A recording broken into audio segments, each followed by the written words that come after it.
Well, hello Riven mains and Yasuo mains alike. I am the Nightwing, Way of Life Esports, coming at you guys with another League of Legends video. Now, today we are going to be doing the last semi-final preview for the LEC Summer Split for 2019. Yes, we are coming to full circle with this new Fnatic roster that had a lot of struggles in spring, but have now found their footing back into the LEC.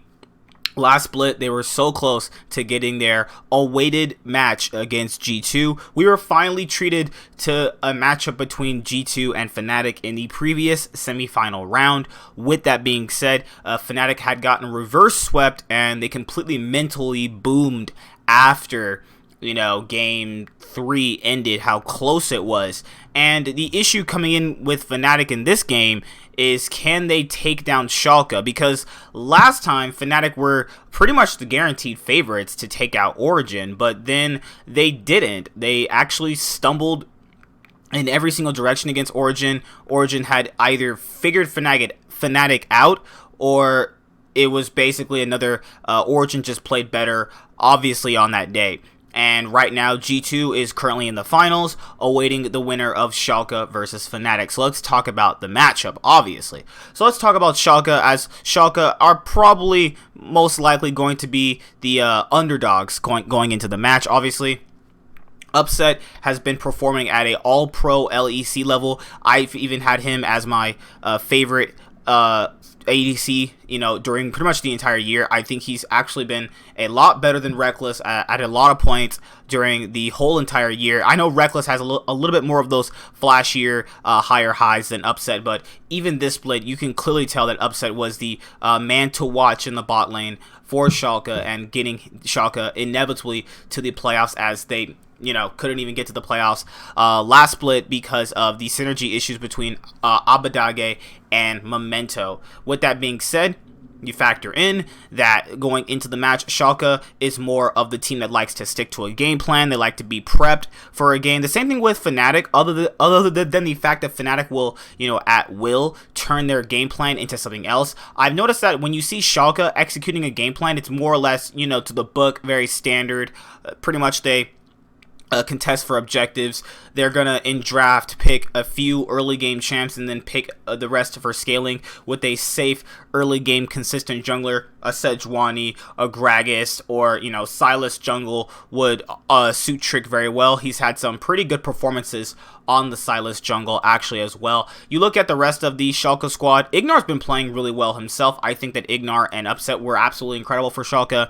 You have Otawamne playing really well this split as well. Also, you also get the advent of the playoff series they had against Rogue. They did not look convincing against Rogue. You had basically the match thrown by Larson and his infamous quirky package. That will go down as one of the biggest memeing fails in League's history. Kind of like Cody Sun's Tristana int sec that he did at Worlds 2017 against Fnatic. Who knows? It all comes back to Fnatic. Hashtag always FNC.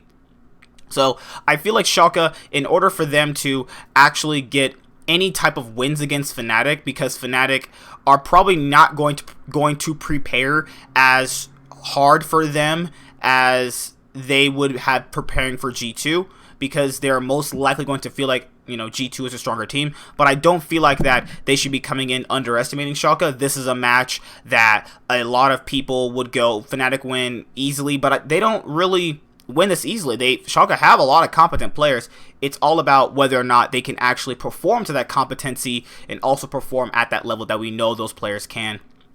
And Schalke are going to want revenge, as Fnatic and Schalke were the finalists of the last year's EU final. So they are out for revenge. So let's go with Fnatic. Fnatic are coming in really hungry, really mad that they got reverse swept by G2 when they were in the driver's seat the entire time. I think the biggest thing for them is themselves, and that's the biggest thing that I had said earlier this year when me and JTH did our power rankings for the EULCS or LEC split. Obviously, I said Fnatic were better than Origin. I knew Fnatic were better than Origin. People flamed me. People called me nuts, saying that Fnatic was better than Origin when Origin had just beaten Fnatic. It really did look like Fnatic themselves were the ones that lost that series. And OG played well. No discredit to them, obviously, but as you know, you can clearly tell that Fnatic had the better players all along. It just did not sync up that day.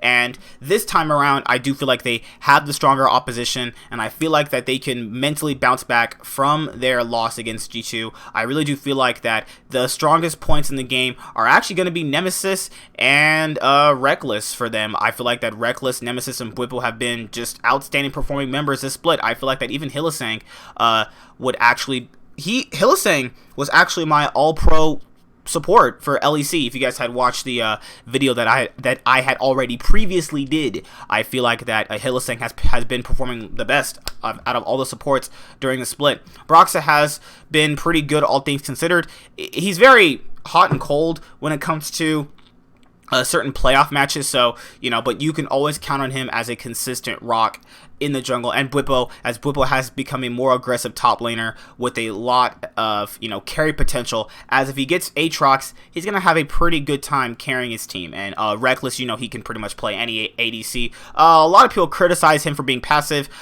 I mean, yeah, I would really want him flashing into 5 people and dying. Yeah, don't do that. He's definitely not passive. I've seen Reckless play for a very, very long time. He's definitely not passive. He just a smart player picks when they're going to go in, and I feel like that Reckless is a player that is good enough and smart enough to understand when to go in and when to maximize the certain amounts of damage that he is able to output. But nonetheless, in that last G2 series, he stepped a little bit too far and then got caught out in the game 3, which gave G2 the Baron. But that obviously doesn't happen all the time for us to go like, okay, he is not a competent ADC. He's definitely world class in his own way. And Nemesis has been a star shining light for Fnatic. He's been performing incredibly well. He's right there under Caps, right there under people like Nuke Duck and Humanoid as a top 2, top 3 EU mid right now. I feel like Fnatic have a lot of things going for them, and so do Schalke, but I do feel like this matchup is going to have Fnatic obviously overtaking Schalke. If Schalke do upset Fnatic, I wouldn't be surprised. It happened in spring. It might happen right now, but I'm going to go with my my good analysis and prediction and predict that Fnatic are going to beat Schalke 3-1. I feel like it's going to be a stylistic mismatch, and I feel like Fnatic, for the most part, have the better players. So, yep, that's it. I'll see you guys later. Let me know who you think is going to win this last semifinal round before we get to the match versus G2. And the League of Legends podcast will be returning. Hedgie has actually been sick lately, so we're going to wish him all the better. I'll be taking over the podcast coming up very, very shortly. I have the topics laid out, so when you see it, just please make sure you guys watch it, and that's pretty much all I ask for. So yeah, LEC is about to be over. Last night we just had FPX taking down my boy Uzi in RNG. So yeah, it's been playoffs are ending. Korea's almost over. You have Damwon versus Kingzone obviously going on tonight, and you have the LPL third place match going on as well. So lots of playoffs ending as people are getting ready for Worlds. So I'll see you guys later. Like, comment, subscribe. Most of all, enjoy. I'm the Nightwing, and Wave Life Esports is signing out. Peace. Have a good day. Hashtag always FNC. Hi there, guys. Be sure to like and subscribe to the channel for more stuff. Yeah, thank you.